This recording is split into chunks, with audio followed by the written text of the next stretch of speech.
আপনি কি জানেন ভারতের অন্ধ্রপ্রদেশে পাহাড় কেটে তৈরি হয়েছে 34টি গুহা, যেখানে হিন্দু, বৌদ্ধ ও জৈন ধর্মের নিদর্শন একসাথে খুঁজে পাওয়া যায়। ইলোরার গুহাগুলো শুধু স্থাপত্য নয়, এক বিশাল ইতিহাসের গল্প, যেখানে পাথর কথা বলে আর ইতিহাস লুকিয়ে আছে প্রতিটি খোদাইয়ে। হ্যাঁ, ঠিকই শুনেছেন। চলুন তাহলে। মহারাষ্ট্রের ঔরঙ্গাবাদ জেলার কাছে অবস্থিত এই 34টি গুহা কেবল পাথর নয়, এগুলো হাজার বছরের ধর্ম, সংস্কৃতি ও শিল্পকলার নিদর্শন।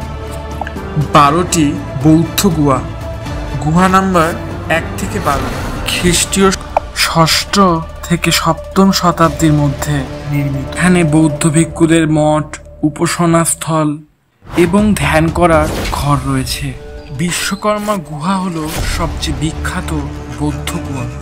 17টি হিন্দু গুহা, গুহা নাম্বার 13 থেকে 29, 7ম থেকে 9ম শতাব্দী রাষ্ট্রকূট রাজবংশের সময় নির্মিত। বিশেষ আকর্ষণ কৈলাস মন্দির, গুহা নাম্বার 16, বিশ্বের সবচেয়ে বড় মনোলিথিক কাঠামো, যা এক পাথর কেটে তৈরি। এবার আসি 5টি জৈন গুহা, গুহা নাম্বার 30 থেকে 34, 9ম থেকে 12 শতাব্দী শতকে নির্মিত। এই গুহাগুলি দিগম্বর সম্প্রদায়ের তীর্থঙ্করদের প্রতিমা ও খোদাই করা কাজ দেখা যায়।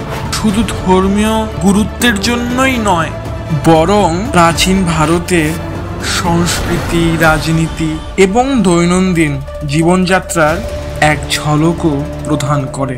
এলোরা শুধু স্থাপত্য নয়, এটি ভারতীয় ঐতিহ্য। প্রতিটি গুহা যেন একটি জীবন্ত ইতিহাস বই। কথায় আছে, যদি মন থেকে কিছু চাও তবে অসম্ভব সম্ভব হতে বাধ্য।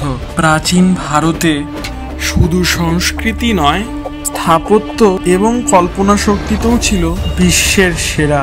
এই গুহাগুলোর দেওয়ালে লুকিয়ে আছে হাজার বছরের রহস্য আর গৌরব। ইচ্ছাশক্তি, কল্পনা আর শ্রম একসাথে মিশে যায়, সেখানেই জন্ম নেয় ইলোরার মতো অবিশ্বাস্য সৃষ্টি, এক মানব ইতিহাসের চেতনা। আমি কিন্তু যাচ্ছি এক ইতিহাসকে চোখের সামনে থেকে দেখতে। আপনারা যাচ্ছেন তো?